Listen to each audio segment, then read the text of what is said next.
Perfect.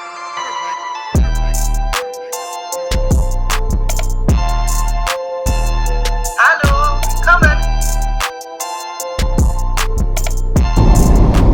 Hey guys, good morning, or good morning to us anyway. Heading out early this morning, going to meet up with Yanni's cousin Selena and her boyfriend Mike, and gonna make a little weekend trip to Cologne. So I've never seen the city, Yanni's never seen the city, so we're pretty excited. Should be a fun packed weekend.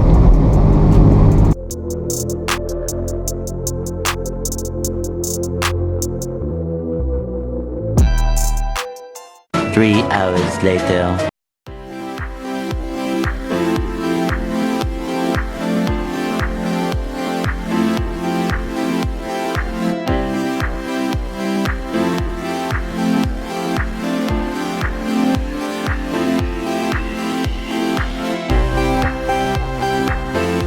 So after a long drive, we finally made it. Let's get into some stuff.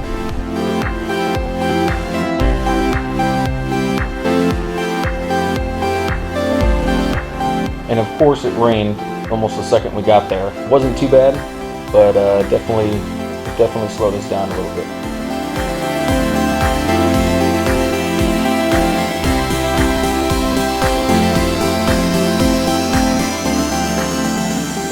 So after the rain let up, we headed inside. Of course, it made me take my hat off, and Selena actually was almost not allowed inside the church because she was wearing a tank top, so her shoulders were exposed.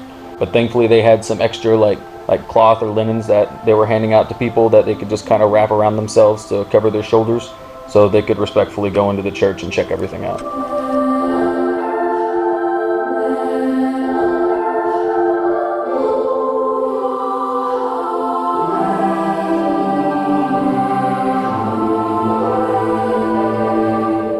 So the Cologne Cathedral is a Catholic cathedral. It is the seat of the Archbishop of Cologne. As you saw on the two peaks on the outside, it's around 157 meters tall. It's the second largest cathedral in Europe and the third largest in the world. It's said that it's Germany's most visited landmark. It has over 20,000 people roughly on average visit it every day.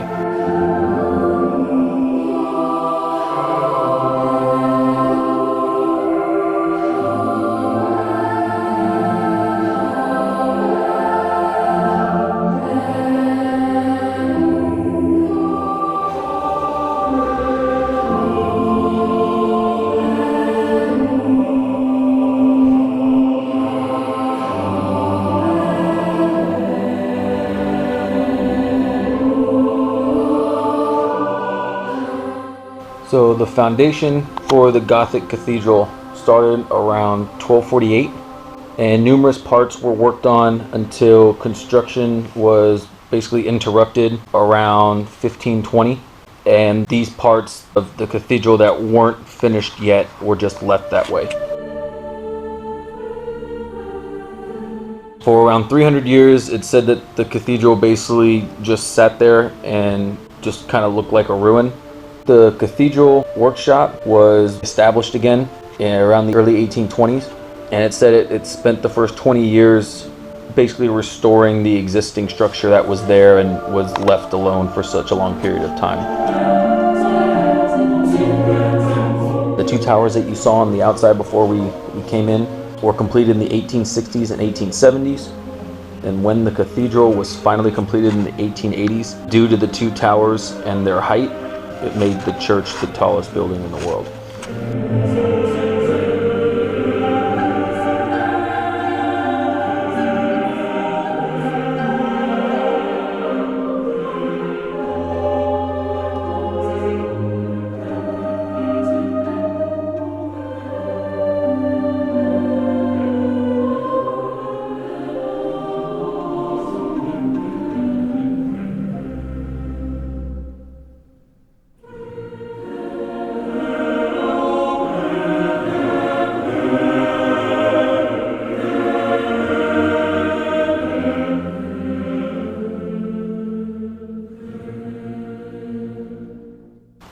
One of the things I wondered when we first started walking around the cathedral was, how did this possibly survive the war?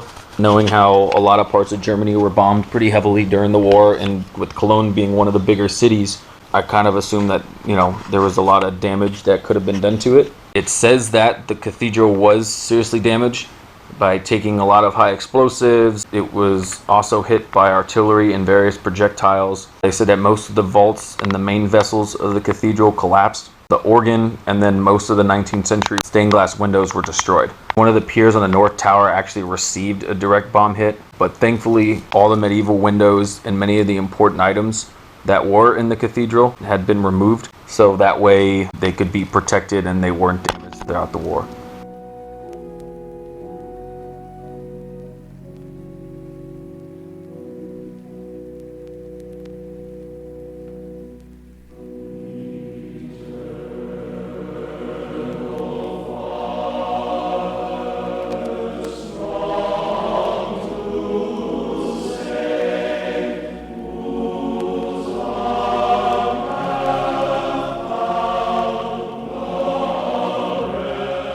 There's still minor war damage visible today, and there were parts of it that you could tell could possibly have been from the war. One of the main things that they do is they are always working to restore stuff and try to bring it all back to the way it was beforehand. And there's a lot of scaffolding and stuff on the outside of the cathedral that you can see that just shows that they're always working on it to try to get it back to the best condition that it can.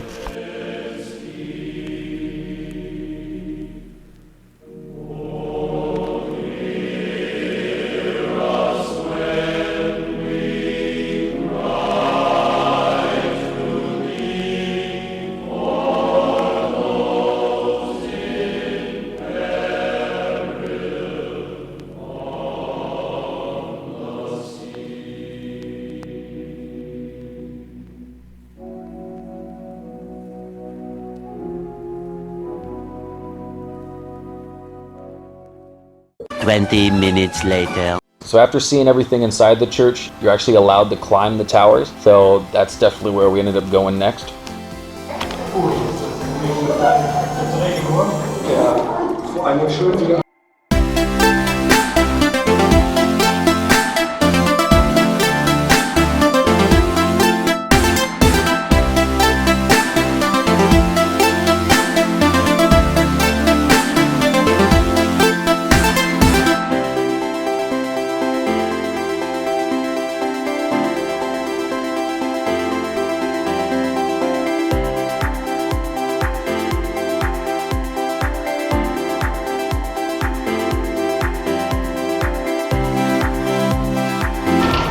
Almost there. I hope so anyway.